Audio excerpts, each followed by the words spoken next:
Scary Tesco's. Okay, good evening. We have just come out of Stourbridge Scare Maze, and it's a very, very wet night. While we were queuing, there was rain coming in everywhere. But one of the things we'll talk about the queue was moving quite slowly tonight, and the reason that is because they batch people in their groups and in their groups only. So it's really good. We were a group of 3 and we went through on our own. There were couples and they went through on their own. So although you might wait a little while to go in, it's great to be in the experience on your own. So once you go in, we had a warning. It was so clear from the start. It was basically, you're going in, there is no safe word, there's no turning back, there's no escape. If you're going in, you won't be able to get out this building until you get out at the end. It's blunt. They also say you will be touched, you will be separated, it doesn't matter who goes first, you will be split up. And that is one of the things that Stourbridge Scare Maze does really well. They do pick people out of the group, they will touch you. Most of the actors they'll either touch you lightly as they go past, or they'll be a bit more, they'll frisk you a bit more.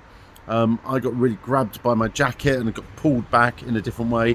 Again, as we said before, we do not mind physical contact if it's non-aggressive and it's actually part of the attraction. So we've been coming before, so there's a number of scenes there. So you have obviously the prison scene. The prison seemed to merge into the tropical scene and then come back into the prison. I think that's because the building is built permanently, so some of the sets stay up all year round, and then when they change things around, they have to make things fit. The attraction itself goes upstairs and downstairs, and once you start going downstairs, you get into the more like the finale and the end bit. But there is a prison, there's the tropical bit, there's a strange large room which is a ritual room, which last time I was there, I was actually singled out and told to go on my knees in front of the devil. Towards the end, it's all about devil worshipping. Do you worship the devil? Do you repent to him? Do you repent your sins? And we went in there, and there's a big final scene, and we're told to do told to do something, and then actors just come out of nowhere, and it felt a bit like Fort Amherst, where something gets built up and then you get grabbed, touched, pulled. And as I said, Stourbridge are not scared about touching you along the way. We're in there for about half an hour. It's a long attraction. As we said earlier, once you're in, you have to keep going. The only criticism, again, I would probably say, is when you get to the final door, which is a couple of fire doors which have been opened, and you use those to get out. Somebody who I was with, who was leading the way at that point, bearing in mind that I think I was leading to start with, you do get split up and moved around and pulled apart. She was like, do we go up these doors? Is this right? Is this where we go? And the actor had to point and said, get out. It's not obvious by the time you get to the final door that you have actually escaped and you haven't just stumbled on a fire exit. But that was a minor criticism. Elsewhere, they now take your photo. There's a photo on the review site. They've got merchandise which they haven't had before.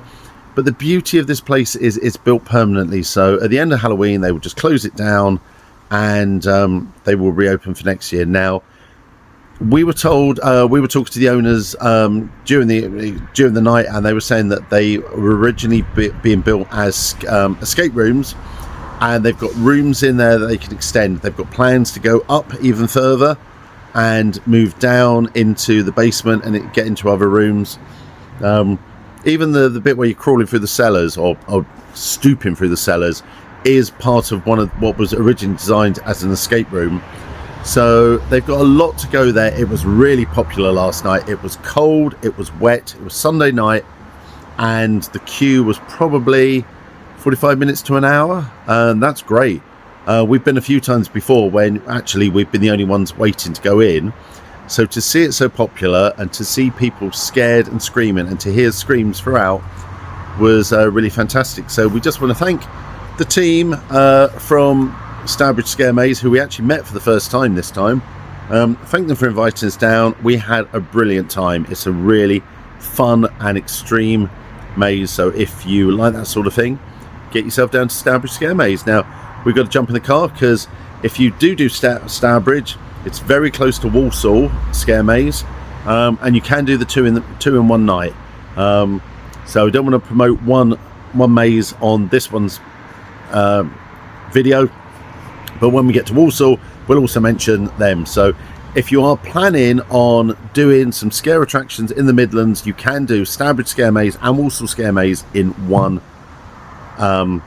hit, and they are very different. They've got very different styles, and we would definitely recommend you do both. So with that, we're going to sign off, and we will see you at the next event.